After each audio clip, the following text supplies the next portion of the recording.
Hey guys, మనకి మార్కెట్లో ఎక్కడ దొరకని డిఫరెంట్ టైప్స్ ఆఫ్ పచ్చిమిరపకాయలు ఈరోజు మా ఇంట్లో ఉండేవి చూపిస్తాను మీకు. ఇదైతే రౌండ్ పచ్చిమిరపకాయలు, మంచి స్పైసీగా చాలా బాగుంటాయి.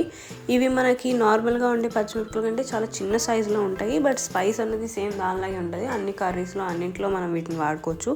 వాటిలాగే స్పైసీగా ఉంటాయి అన్నమాట, బాగుంటాయి. ఇది బ్లాక్ కలర్ పచ్చిమిరపకాయ, బ్లాక్ ఆరెల్స్ డార్క్ పర్పుల్ అనొచ్చు. ప్లాంట్ డార్క్ పర్పుల్ కలర్లో ఉంటుంది, కాయలు కొంచెం బ్లాక్ కలర్లో ఉంటాయి. మంచి స్పైసీగా, ఇవి కూడా చాలా బాగుంటాయి, అన్నింటిలోకి వాడుకోవచ్చు. ఇది లైట్ ఎల్లోయిష్ గ్రీన్ కలర్ పచ్చిమిరపకాయలు. ఇది మాత్రం ఒక్క మొక్క ఉంటే చాలు, పెద్దగా ఆ మొక్క మొత్తం అయ్యి మొక్క మొత్తం మనకు కాయలు కాస్తుంది అనమాట. చిన్నగా డార్క్ గ్రీన్ కలర్ లీవ్స్ మధ్యలో లైట్ గ్రీన్ కలర్ కాయలు చాలా బాగుంటాయి అనమాట మనకు చూడడానికి. పైకి కాస్తాయి కాయలు, కింద కాయవు. ఇది వచ్చేసి మనకి నార్మల్గా మార్కెట్లో దొరుకుతాయి కదా, ఆ పచ్చిమిరపకాయలు అనమాట. డార్క్ గ్రీన్ కలర్లో పెద్దగా ఉంటాయి కదా, ఆ పచ్చిమిరపకాయలు. ఇవి మా ఇంట్లో ఉండే